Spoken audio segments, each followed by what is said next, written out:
Welcome back. एक news आपको ये देनी है कि चैनल के नेम को चेंज करके मैथ्स बाय आसिफ की जगह आसिफ मैथ्स क्लासेस किया गया है। आइए चलते हैं अब सीधे अपने टॉपिक की तरफ। आज का हमारा जो टॉपिक है वो है इन सेंटर। हिंदी में कहते हैं इसे अंता केंद्र।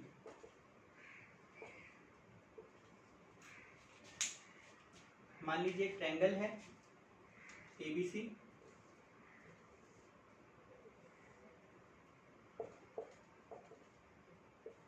एंगल A का इंटीरियर एंगल बाइसेक्टर BC को बिंदु D पर आकर मिलता है। क्योंकि AD जो है एंगल A का इंटीरियर एंगल बाइसेक्टर है, तो ये एंगल A को 2 इक्वल पार्ट में डिवाइड करेगा और AD जो है ये हमारा एंगल बाइसेक्टर कहलाता है। हिंदी में से कोण समद्विभाजक है।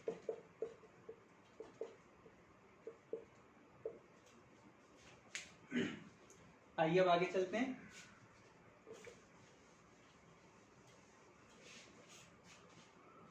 कुछ पॉइंट जो मैंने आपको लास्ट वीडियोस में बताए थे वो पॉइंट आपको यहां भी याद रखने हैं। पहला पॉइंट, अगर हमारी दो पैरेलल लाइन हैं और उन्हें एक ट्रांसवर्सल लाइन कट करे तो जो अल्टरनेट एंगल होते हैं वो आपस में बराबर होते हैं। दूसरा पॉइंट आपको ये याद रखना है, दो पैरेलल लाइन है उन्हें एक ट्रांसवर्सल लाइन कट करे तो जो करस्पॉन्ड एंगल, हिंदी में इसे संगत कोण कहते हैं, वो एंगल भी हमारे बराबर होते हैं। तीसरा पॉइंट आपको ये याद रखना है कि मान लीजिए हमारा एक ट्रायंगल है ABC। एंगल A जो है वो बराबर है एंगल B, एंगल B जो है वो बराबर है एंगल C के। B की वैल्यू, अगर एंगल B बराबर है एंगल C के तो जो साइड AB होगी वो बराबर होगी हमारी AC के। जो साइड AB है वो बराबर होगी किसके? AC के। चौथा पॉइंट आपको ये याद रखना है,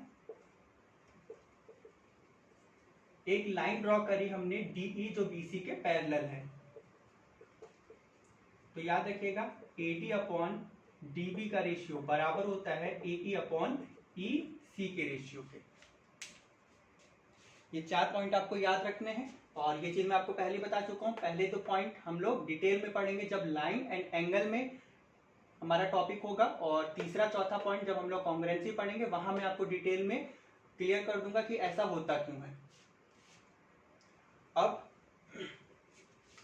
एक लाइन हमने ड्रॉ करी बिंदु पॉइंट C से जो AD के पैरेलल है, ठीक है, और BE को आगे बढ़ाने पर इस लाइन को वो E पे कट करती है। ठीक, तो अभी आपको बताया अगर हमारी दो पैरेलल लाइन है और उसे एक ट्रांसवर्सल लाइन कट करे, जैसे AD जो है वो EC के पैरेलल है, AD जो है वो पैरेलल है किसके?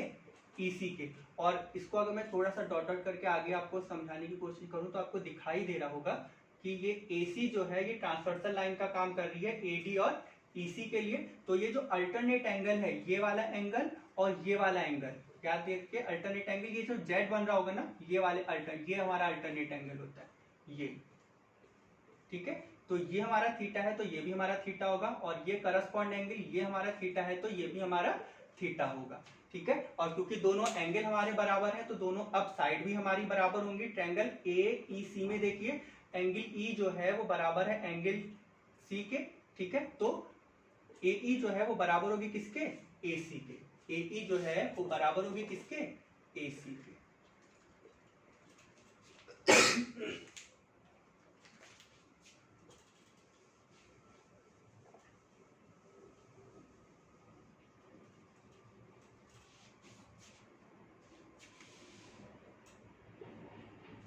अब देखिए ट्रायंगल BEC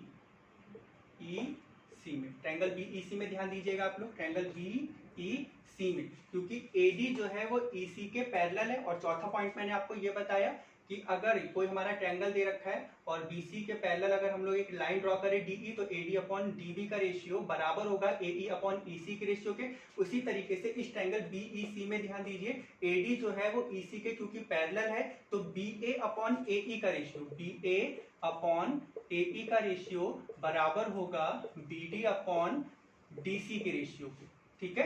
और अभी हम लोगों ने ये देखा कि AE जो है वो बराबर होगी किसके, AC के, क्योंकि AE जो है वो AC के बराबर है, तो BA अपॉन AC बराबर क्या हो जाएगा हमारा, BD अपॉन DC। इसी चीज को हम लोग लिख सकते हैं AB अपॉन AC बराबर BD अपॉन DC।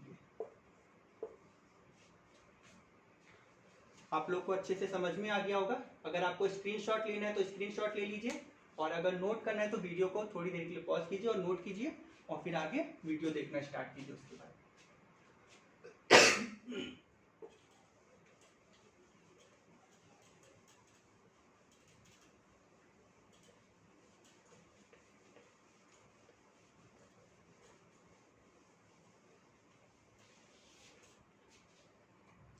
मैंने आपको ये चीज समझाई अभी, हमारा ट्रायंगल ABC है, AD हमारा एंगल बाइसेक्टर है, ठीक है। मान लिया AB की लेंथ हमारा 4 दे दी, AC की लेंथ हमारी 5 दे दी। अब आपसे पूछा जा रहा है BD अपॉन DC का रेशियो क्या होगा, ठीक है। तो याद रखिएगा BD अपॉन DC का रेशियो हमारा वही होगा जो एंगल बनाने वाली दोनों साइड का रेशियो है। अब बताइए दोनों एंगल बनाने वाली दोनों साइड हमारी क्या है, तो एंगल बनाने वाली दोनों साइड हमारी क्या है, AB अपॉन AC। और AB की वैल्यू हमने कितनी दे रखी इधर 4, और AC की वैल्यू कितनी दे रखी 5, तो AB अपॉन AC का रेशियो क्या है 4:5। तो बताइए BD अपॉन DC का रेशियो कितना हो जाएगा, BD अपॉन DC का रेशियो भी हमारा 4:5 हो जाएगा।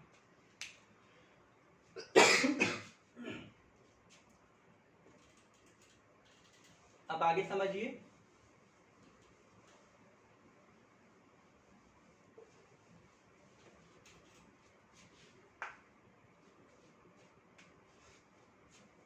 मान लीजिए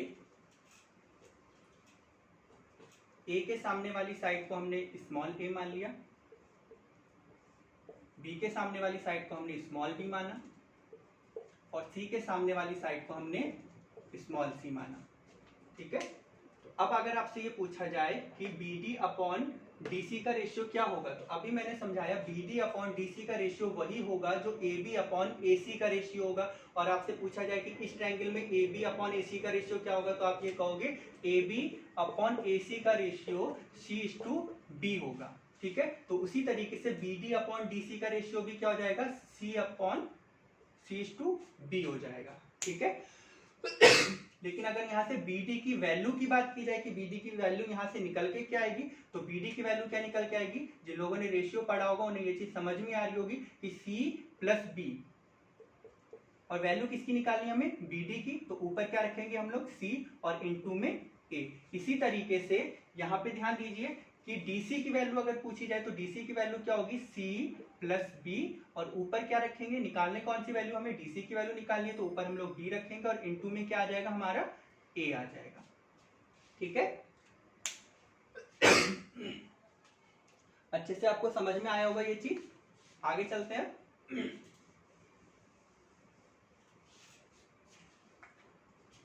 इसको थोड़ा नीचे लिख लेते हैं ताकि जो आगे की चीज मैं आपको समझाने जा रहा हूँ वो अच्छे से और अच्छे से समझ में आए आपको।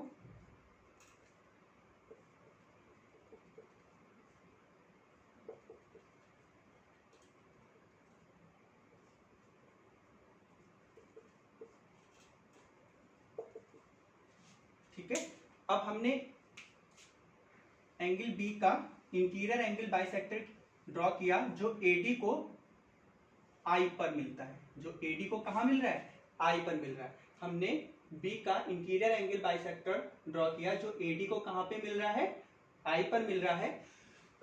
तो इस वाले ट्रायंगल पे देखिए जिसे मैंने रेड कलर किया है, ट्रायंगल ABD पे ध्यान दीजिएगा। जो एंगल बाइसेक्टर थ्योरम हमने ABC में लगाई थी, अब क्योंकि BI भी हमारा एंगल बाइसेक्टर है ट्रायंगल ABD के लिए, तो वही एंगल बाइसेक्टर थ्योरम अगर हम ट्रायंगल ABD में लगाएं तो AI अपॉन ID का जो रेशियो है वो बराबर होगा AB अपॉन, ठीक है। और अभी हमने BD की जो वैल्यू निकाली है वो कितनी निकाली है, C upon C+B into A, और AB की जो वैल्यू है वो कितनी हमारी C है। तो AB की जगह अगर हम लोग पुट कर दें C, ठीक है, और BD की जगह हम लोग पुट कर दें कितना C upon C plus B into A. ठीक, तो सी से सी हमारा कैंसिल आउट हो जाएगा और ये ए आई हमारा बराबर में चल रहा है, ए आई अपॉन आई डी हमारा बराबर में चल ही रहा है, तो ये हमारा क्या हो जाएगा, ए आई अपॉन आई डी बराबर क्या हो जाएगा, सी प्लस बी हमारा ऊपर पहुंच जाएगा, ऊपर आ जाएगा सी प्लस बी अपॉन ए। ठीक है,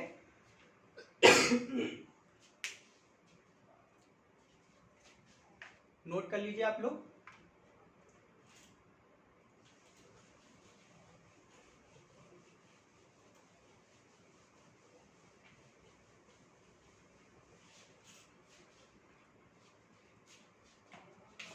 मैंने आपको क्या समझाया, मैंने आपको ये समझाया, मान लिया बी बी का इंटीरियर एंगल बाइसेक्टर AC को E पे मिलता है, A का इंटीरियर एंगल बाइसेक्टर BC को D पर मिलता है और C का इंटीरियर एंगल बाइसेक्टर AB को F पर मिलता है। और जिस पॉइंट पर आके तीनों एंगल बाइसेक्टर एक दूसरे को कट करते हैं, उस पॉइंट को मान लिया हमने I। ठीक है, तो AI अपॉन ID का जो रेशियो होगा वो बराबर होगा हमारे किसके, AB अब प्लस AC अपॉन में BC। इसी को अगर मैं आपको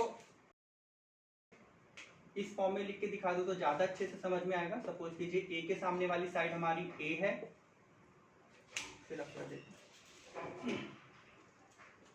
B के सामने वाली साइड हमारी B है और C के सामने वाली साइड हमारी C है।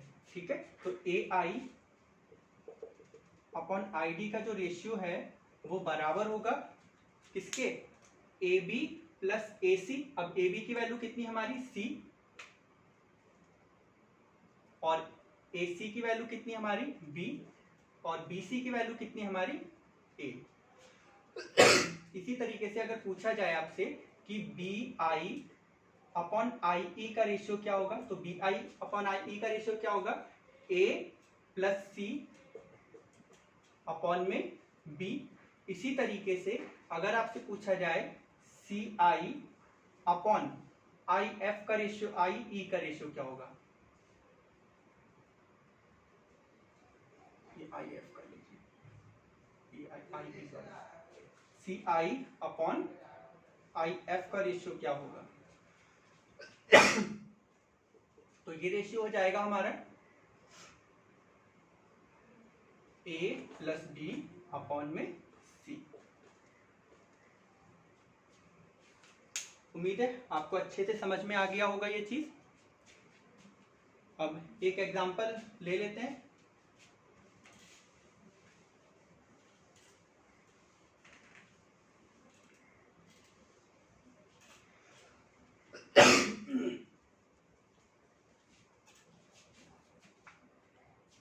सपोज कीजिए ये हमें 4 दे रखी है, ये हमें 5 दे रखी है और BC की लेंथ हमें 6 दे रखी है।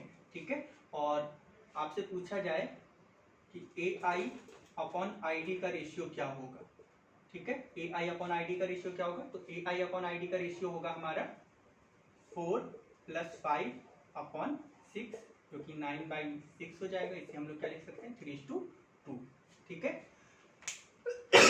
एक क्वेश्चन आपका एग्जाम में भी इसी तरीके से आया था, वो भी देख लीजिए आप। नंबर एग्जैक्ट वैल्यू एग्जाम में नंबर क्या दे रखे थे वो नहीं याद है, बट फॉर्मेट कुछ इस तरीके से दे रखा था। ये मान लिया AI अपॉन ID का जो रेशियो है वो हमें दे रखा है 3:2 और BI अपॉन IE का जो रेशियो है वो दे रखा है हमें 5:2। ठीक है, अब आपसे पूछा गया है CI अपॉन IF का रेशियो क्या होगा। तो अभी मैंने बताया AI का रेशियो जो होगा वो क्या होगा, इसे A मान लीजिए, इसे C और इसे B। ठीक है, तो AI जो होगा वो क्या होगा हमारा C प्लस B अपॉन में ए, ठीक है, 3:2 हो जाएगा। इसी तरह बी आई अपॉन आई ई क्या होगा, बी आई यानी ए प्लस सी और आई ई कितना हो जाएगा हमारा बी इक्वल टू 5:2। इसी तरीके से सी आई अपॉन आई एफ का रेशियो हमें निकालना है। अब एक चीज आप ध्यान दीजिए, इधर ये चीज आप ध्यान दीजिएगा कि सी आई अपॉन आई एफ का रेशियो क्या होगा हमारा, सी का ये हो जाएगा हमारा ए प्लस बी और अपॉन में सी, यानी ये आपको निकालना है, ठीक है। तो अब देखिए अगर हम इन तीनों को ऐड कर दें तो क्या ट्रायंगल की तीनों साइड हमारी बन गई ए प्लस बी प्लस सी। और इसी तरीके से अगर हम यहाँ पे इन तीनों को ऐड कर दें तो यहाँ भी ट्रायंगल की तीनों साइड हमारी बन गई ए प्लस बी प्लस सी, ठीक है। अगर मैं आपको इसको ऐसे लिख के समझाऊं तो ज्यादा अच्छे से समझ में आएगा कि आपसे यहाँ पूछा जाए सी प्लस बी इस टू ए का रेशियो क्या होगा, तो आप बोलोगे 3:2 होगा। उसी तरीके से अगर मैं यहाँ पे आपसे पूछूं ए प्लस सी अपॉन बी का रेशियो क्या होगा, ए प्लस सी इस टू बी का रेशियो क्या होगा, तो आप बोलोगे 5:2 होगा, ठीक है। तो अब देखो अगर आप इन तीनों को ऐड करते हो, सी प्लस बी प्लस ए को ऐड करते हो तो ट्रायंगल की तीनों साइड बन जाएंगी। इसी तरीके से ए प्लस सी प्लस बी को ऐड करते हो तो ये भी ट्रायंगल की तीनों साइड बन जाएगी। और तीनों साइड का सम इधर कितना आ रहा है 5 और इधर कितना आ रहा है हमारा 7, जबकि ट्रायंगल हमारा सेम है तो दोनों तरफ हमारा ट्रायंगल की तीनों साइड का सम इक्वल आना चाहिए, बराबर आना चाहिए। तो यहाँ बराबर नहीं आ रहा तो हम इसे बराबर कर लेते हैं, इधर हम 7 से मल्टीप्लाई कर देते हैं, इधर 5 से मल्टीप्लाई कर देते हैं, तो 7 से भी हमारा इधर भी मल्टीप्लाई हो जाएगा और 7 से इधर मल्टीप्लाई हो जाएगा और 5 से हमारा इधर मल्टीप्लाई हो जाएगा और 5 से हमारा इधर मल्टीप्लाई हो जाएगा। तो ये चीज बन जाएगी हमारी सी प्लस बी इस टू ए, जो बन जाएगा 7 3 जा कितना हो जाएगा 21 और इधर कितना हो जाएगा 7 2 जा 14 और इधर हो जाएगा हमारा a प्लस सी इस टू बी का जो हो जाएगा रेशियो वो क्या होगा हमारा 5 5 जा कितना हो जाएगा 25 और 5 2 जा कितना हो जाएगा हमारा 10। अब इधर 21 और 14 का सम करेंगे कितना आ गया 35 आ गया, 25 और 10 का सम करेंगे ये कितना आ गया हमारा, ये भी हमारा 35 आ गया, ठीक है। तो अब हमें चाहिए a प्लस बी अपॉन सी का रेशियो। तो अब ये बताइए a प्लस बी की वैल्यू हमें चाहिए, ठीक है। तो a प्लस बी की वैल्यू कितनी हो जाएगी 14 प्लस 10, a की वैल्यू यहाँ से कितनी निकल कर आई 14 और b की वैल्यू कितनी निकल के आई यहाँ पर 10, तो 14 प्लस 10 कितना हो गया हमारा 24। अब a प्लस बी प्लस सी, अगर a प्लस बी प्लस सी का सम देखें तो यहाँ भी 35 यहाँ भी 35, यानी a प्लस बी प्लस सी जो है वो इक्वल टू 35 होगा। इसमें से अगर हम a प्लस बी की वैल्यू को माइनस कर दें जो कि हमारी 24 है, क्योंकि हमें c की वैल्यू मिल जाएगी जो कि हमारी कितनी आएगी 30 में से 24 माइनस करेंगे कितना बचेगा हमारा 11, तो c की वैल्यू कितनी आ गई हमारी 11। इसका मतलब a प्लस बी अपॉन सी का जो रेशियो होगा वो क्या होगा 24:11 होगा। ये बात आपको अच्छे से समझ में आ गई होगी और अगर कोई डाउट हो तो वीडियो को दोबारा से रिवाइज करके देखिए। तो आज की क्लास के लिए बस इतना ही, बाकी आगे की चीज़ हम लोग नेक्स्ट वीडियो में कंटिन्यू करते हैं। तब तक के लिए आप लोग अपनी स्टडी अच्छे से कीजिए। Okay bye, thank you.